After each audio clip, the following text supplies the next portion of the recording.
Bwana Yesu asifiwe, amina.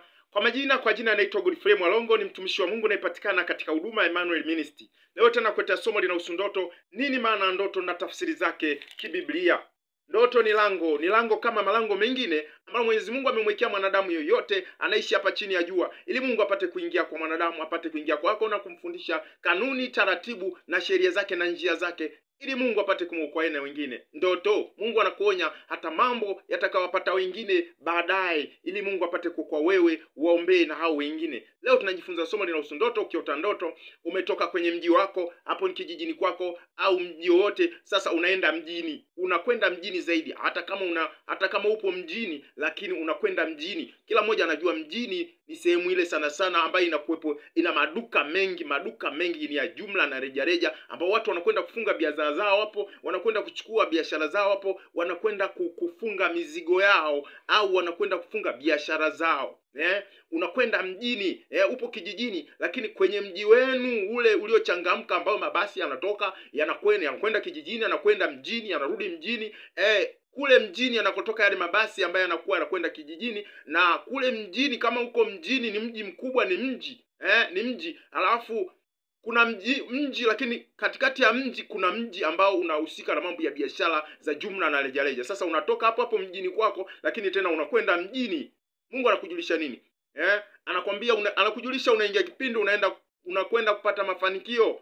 Unakwenda kupata mafanikio kwa viwango vingine kuliko ulipokuwa hapo kijijini kwako, au ulipokuwa mwanzo.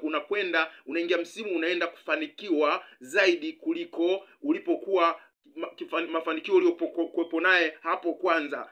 Unakwenda mjini. Kama unarudi kijijini, unatoka mjini unarudi kijijini, unajulishwa kwamba hapo biashara yako, taasisi yako, kampuni yako, nyumbani kwako, unakwenda, mafanikio yako, maisha yako, maendeleo ya mafanikio yako yanarudi nyuma, yanarudi mwanzo, yanarudi nyuma, hayaendi kwa viwango vya juu, hayaendi kwa viwango vya kufanikiwa zaidi. Ukisoma katika Biblia, katika kitabu cha Luka 19:41 na kuendelea, Luka 19:41 na kuendelea, unakwenda mjini, unakwenda kufanikiwa zaidi, kufanikiwa mambo yako, kufanikiwa zaidi kuliko ulipokuwepo hapo kwanza. Unaenda kufanikiwa, unarudi kijijini, maisha yako yanarudi nyuma, mafanikio yako yanarudi nyuma, yanarudi mwanzo. Ukisoma katika kitabu cha Luka 19:41 na kuendelea, Biblia inasemaje? Yesu alipokaribia zaidi na kuona ule mji wa Yerusalemu, Yesu aliulilia akasema, laiti ungejua leo hii mambo yaletayo amani, mambo yaletayo mafanikio, mambo yaletayo ustawi. Amani ni mafanikio, amani ni ustawi. Yesu alipokuwa anakaribia zaidi kuona mji ule wa Yerusalemu, alikuwa anatoka wapi? Alikuwa anatoka sehemu za miji mingine ambayo inaonekana kama ni miji ambayo sio mji mkubwa. Yerusalemu ulikuwa ni mji mkubwa. Alipokaribia mji, Yesu aliulilia akisema, laiti ungelijua leo hii, kwa sababu alikuwa anahubiria, ulikuwa watubu, alikuwa anahubiria juu ya amani na mafanikio yanayotokana na amani na kufanikiwa. Anauona mji ambao alitakiwa ufanikiwe zaidi kuliko uliopo kwa kwanza, lakini ulikuwa bado unakataa kumjua yeye ni nani.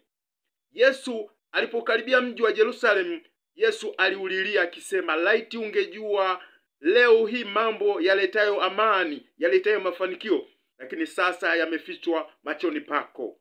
Maana siku zaja ambapo adui zako watakuzungushia maboma, watakuzingira na kukondolea amani, mafanikio yako, na kukusonga pande zote. Watakuponda wewe pamoja na watoto wako ndani ya kuta zako. Hawatakuachia hata jiwe moja, misingi, jiwe moja juu ya jiwe jingine, kwa sababu hukutambua wakati Mungu alipokujia kukuokoa. Unakwenda mjini, unaenda kufanikiwa jambo, unaenda kufanikiwa mambo zaidi kuliko ulipokuwa hapo kwanza. Unarudi kijijini, una maisha yako yanarudishwa nyuma. Omba rehema, toba. Hapo unapoona, usirudi nyuma, uende mjini, lakini huko ukiwa unamjua Mwenyezi Mungu ndiye anaofanikisha watu huko mjini. Usiende mjini alafu ukawa na kiburi. Omba lemba omba toba. Usiache kusubscribe, bonyeza kitufe cha kengele, subscribe ili Mungu alikujulisha upate kujua muda sahihi na wakati sahihi Mungu anasema na wewe juu ya kwenda kwenye mafanikio zaidi kuliko uliokopo hapo nayo kwanza. Kimkiri Yesu kwa kinywa chako ya kuwa ni Bwana na Mwokozi wa maisha yako, utaokoka na roho zote zinazo kuzuia usiende mjini, usifanikiwe, unarudi nyuma, wewe unarudi kijiji, unarudi kwenye maisha ya kwanza ili uende mjini. Asante kunisikiliza, hata wakati mwingine Mwenyezi Mungu akitujalia uwe na wakati mwema. Amen.